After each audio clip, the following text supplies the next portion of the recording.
नमस्कार, आप देख रहे हैं रियल एक्सप्रेस। देश दुनिया की बड़ी खबरों में आपका स्वागत है। मैं अंजना आज के मुख्य समाचारों में बात करेंगे, लेकिन मुख्य समाचारों की ओर बढ़ने से पहले एक नजर सुर्खियों पर।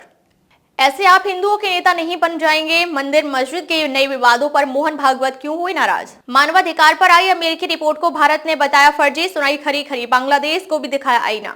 यूपी के कई जिलों में छाया कोहरा, दिल्ली एनसीआर में चलेगी शीतलहर, कई राज्यों में बारिश के आसार। महिला ने मांगा 500 करोड़ गुजारा भत्ता, सुप्रीम कोर्ट ने दिलाए 12 करोड़ रुपए, ये है पूरा मामला। मंत्री हेब्बालकर के लिए अब शब्द कहने के आरोप में भाजपा नेता सीटी रवि हिरासत में, बताया जान को खतरा। ये तो थी सुर्खियां, आप चलते हैं बड़ी खबरों की ओर। राष्ट्रीय स्वयंसेवक संघ प्रमुख मोहन भागवत ने कई मंदिर मस्जिद विवादों के फिर से उठने पर चिंता जताई है। उन्होंने कहा कि अयोध्या के राम मंदिर के निर्माण के बाद कुछ लोग यह मानने लगे हैं कि वे इस तरह के मुद्दों को उठाकर हिंदुओं के नेता बन सकते हैं। एक कार्यक्रम में बोलते हुए मोहन भागवत ने समावेशी समाज की वकालत की और कहा कि दुनिया को यह दिखाने की जरूरत है कि देश सद्भाव के साथ एक साथ रह सकता है।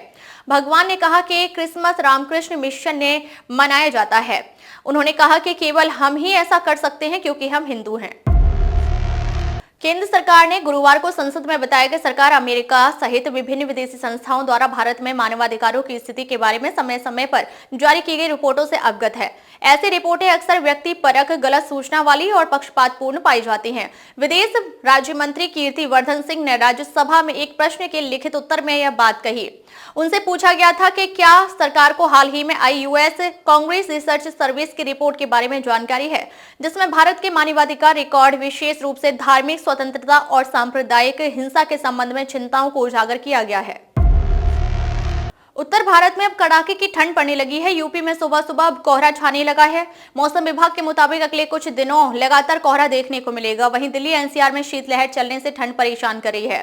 राष्ट्रीय राजधानी दिल्ली में शीतलहर जारी है। ठंड से बचने के लिए लोग अलाव का सहारा ले रहे हैं।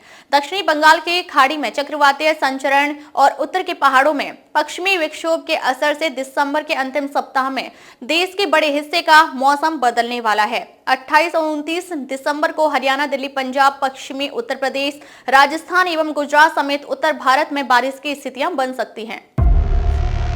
सुप्रीम कोर्ट में गुरुवार को एक मामले की सुनवाई में महिला द्वारा पति से गुजारा भत्ता के रूप में 500 करोड़ रुपए दिलाने की मांग की गई। अदालत ने दावे को दरकिनार करते हुए पति को 12 करोड़ रुपए का भुगतान करने को आदेश दिया। न्यायमूर्ति बीबी नागरत्ना और न्यायमूर्ति पंकज मित्तल की पीठ ने एक दूसरे से अलग रह रहे जोड़े के विवाह को भंग कर दिया और कहा कि अब इसमें इतनी दरार आ गई है जिसे भरा नहीं जा सकता। महिला ने दावा किया था कि अमेरिका और भारत में कई व्यवसाय वाले उसके पति की कुल परिसंपत्ति करीब 5000 करोड़ रुपए है। पूर्व पत्नी से अलगाव होने पर 500 करोड़ रुपए का भुगतान किया था, इसलिए उसे भी इतनी ही रकम दी जाए। राज्य की महिला एवं बाल कल्याण मंत्री लक्ष्मी हेब्बालकर के खिलाफ विधान परिषद में कथित अपमानजनक टिप्पणी करने के लिए कर्नाटक पुलिस द्वारा हिरासत में ले जाने के बाद विधान परिषद सदस्य और भाजपा के वरिष्ठ नेता सीटी रवि ने मीडिया को संबोधित किया। सीटी रवि के खिलाफ एफआईआर दर्ज की गई है। भाजपा एमएलसी सीटी रवि ने कहा कि विधान परिषद के अध्यक्ष द्वारा आदेश जारी करने के बाद पुलिस ने मेरे खिलाफ एफआईआर क्यों दर्ज की? मैं उनके कार्यों के पीछे की दुर्भावना को नहीं समझ पा रहा हूं। उन्होंने एफआईआर दर्ज करने का कोई कारण नहीं बताया है। मुझे थाने क्यों लाया गया है और हिरासत में क्यों लिया गया, मुझे अभी भी नहीं पता कि उन्होंने एफआईआर क्यों दर्ज की। कैसे लगे समाचार कमेंट करके जरूर बताएं। वीडियो पसंद आया तो लाइक करें। देश और दुनिया की बड़ी खबर के साथ अपडेट रहने के लिए हमारे चैनल को सब्सक्राइब करें। खबरों में अब तक के लिए बस इतना ही। फिर मिलते हैं कुछ ऐसी ही बड़ी खबरों के साथ। तब तक के लिए नमस्कार और देखते रहिए रियल एक्सप्रेस।